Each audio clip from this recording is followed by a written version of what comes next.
Michel Bernard, bonjour. Bonjour. Donc je vous retrouve là au sein de la porte de Versailles à Paris pour le départ du Tour Auto 2022. Et c'est à l'avant-veille du départ, vous avez un job en qualité de commissaire technique. Voilà, enfin disons pas vraiment commissaire technique, je fais le secrétariat des commissaires techniques, je leur prépare disons les feuilles pour qu'ils puissent après opérer sur les voitures. Alors en quoi consiste ce métier de vérificateur, si je peux dire? Parce que chaque véhicule doit passer justement un petit examen, approfondi bien sûr. Oui, donc c'est la conformité par rapport à la réglementation au niveau technique, des caractéristiques de la voiture, et aussi surtout au niveau de la sécurité des pièces de sécurité de la voiture, c'est-à-dire les arceaux, les ceintures, les extincteurs.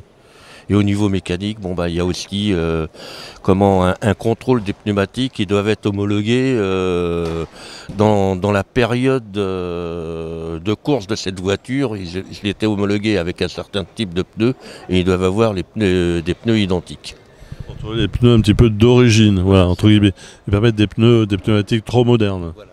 Exactement. Donc surtout que maintenant il y a des marques qui font ces types de pneus, donc il n'y a pas de problème pour les retrouver. C'est ça. Ça prend combien de temps à peu près par chaque véhicule? Oh, ça prend un bon quart d'heure. Un bon quart d'heure par véhicule. Si tout se passe bien. Il faut que ça soit quand même très rigoureux. Hein. C'est très rigoureux, très pointu. Parce que une réclamation est vite portée par le concurrent d'à côté. S'il trouve quelque chose de... Voilà. Les gens deviennent procéduriers à ce point-là? Oui, assez. Malgré qu'il y en a qui font ça pour s'amuser, d'autres non. Ils se prennent au sérieux, quoi. Il y en a qui sont sérieux. Très. Alors vous avez quand même une longue carrière, parce que vous avez fait des rallye-raids également, le Dakar, d'autres choses comme ça. Oui, j'ai fait 12 Dakar et puis plusieurs autres, disons, rallye-raids. Ouais, j'ai une bonne carrière, 44 ans de commissaire, quoi. Vous avez côtoyé les plus grands? Oui, je crois, à Vatanen, Oriol. Toujours là, hein, oui. Couvreur. Oui, Peter Hansel, tout ça, j'ai connu, oui, tous ces gens.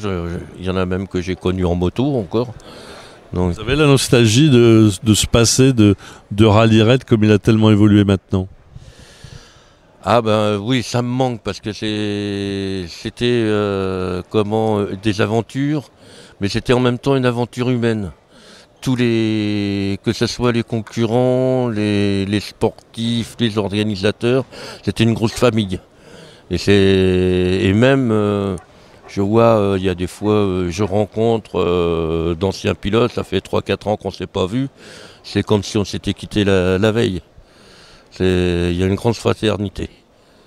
Alors pour faire ce métier, il faut avoir quand même d'énormes compétences en matière de mécanique. Hein. Oui.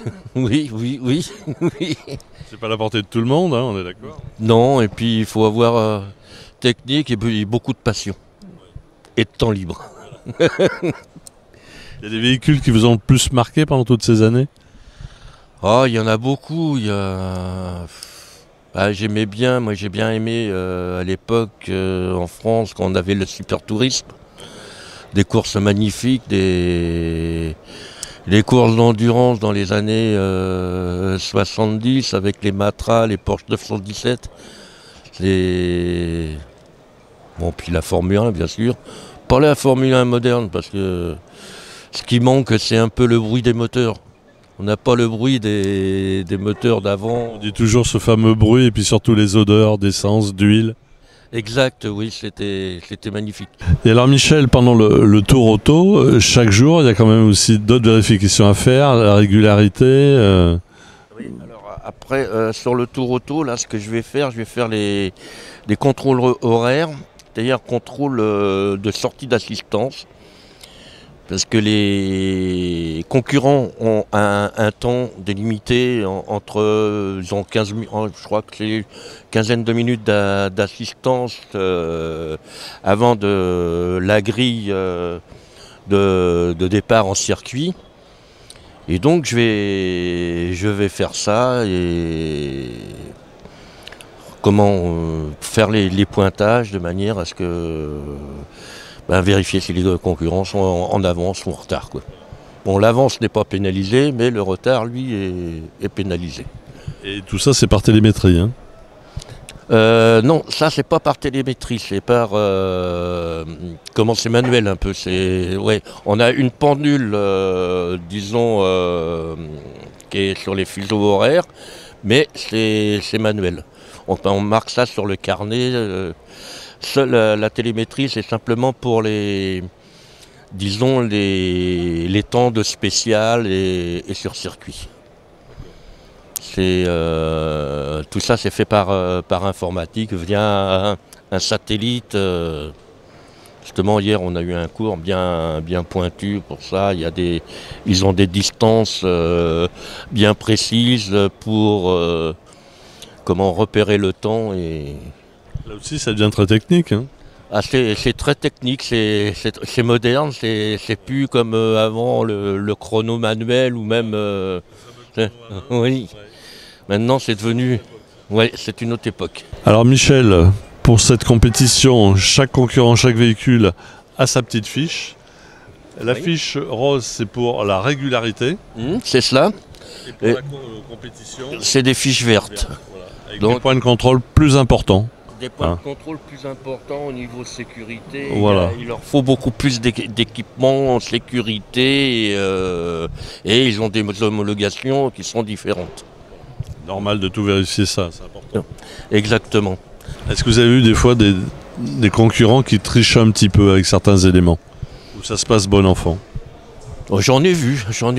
Entre autres, je me rappelle une époque en rallye raid, enfin c'était les Barras, des concurrents, donc on faisait des contrôles de passage, aussi bien pour les motos que pour les voitures, et ils avaient des petites boîtes de bière vides dans lesquelles on mettait des jetons. Et selon les contrôles, la couleur de jetons était différente et on la mettait dans la boîte de bière. Et quand à l'arrivée, ils contrôlaient avec ces jetons si tout le monde était bien passé au bon endroit. Et il y a des concurrents qui avaient fait des jetons à l'avance pour pouvoir couper. Manque de bol, c'est que comment les jetons n'étaient pas vraiment de la même couleur, que le rouge n'était pas le même rouge et ça se voyait. Et si ça s'est vu, oui. Donc là, quand on veut jouer les faussaires, il faut être vraiment raccord. Hein. Oui. Non, prends celui-ci plutôt, parce que là, j'ai pas les numéros de plateau. Il est parti m'en chercher. Donc, non, ça arrive. Et puis, bon, il y a toujours, pareil, en rallye raid, des grands pilotes à l'arrivée de liaison qui sont venus, pas le citer, c'était Carlos Sainz, dans le Dakar, et puis ils arrivent, dépêche-toi de me pointer et tout, j'arrive à telle heure, c'était pas l'horreur, et puis les usines, c'était aucun cadeau, c'était, il y avait les avocats derrière, on ne pouvait pas se permettre. Et je dis non, je peux pas. C'est rentré avec l'ordinateur, je peux rien faire. Et donc c'était Michel Perrin, son navigateur. Et alors j'ai dit ce qu'il faut, c'est voir un sportif ou à la direction de course. Et finalement, il était arrivé, il était allé à la direction de course, et c'est lui qui s'était trompé. Mais il aurait bien voulu que je change leur... Faut pas se laisser influencer, quoi. Inflexible, Michel, inflexible. Bah oui. Surtout pour les professionnels, c'est leur métier, donc ils doivent savoir Puis on ne peut pas se permettre, sur les équipes d'usine, il y a trop d'enjeux, ils ont les avocats, tout ça qui sont derrière. Donc c'est très difficile de faire quelque chose. Et puis on ne peut pas se permettre. Restez intègre. Point. Voilà, c'est ça. Michel, merci à vous de ces explications. Je vous en prie. Ça fait plaisir. Et puis un bon tour auto à vous. Hein. Merci. Je vais faire je crois que c'est mon 29e. Ouais. On est les deux plus anciens. Là. Sur 31, c'est une bonne moyenne. Merci Michel. Je vous en prie, bon après-midi à vous. Merci.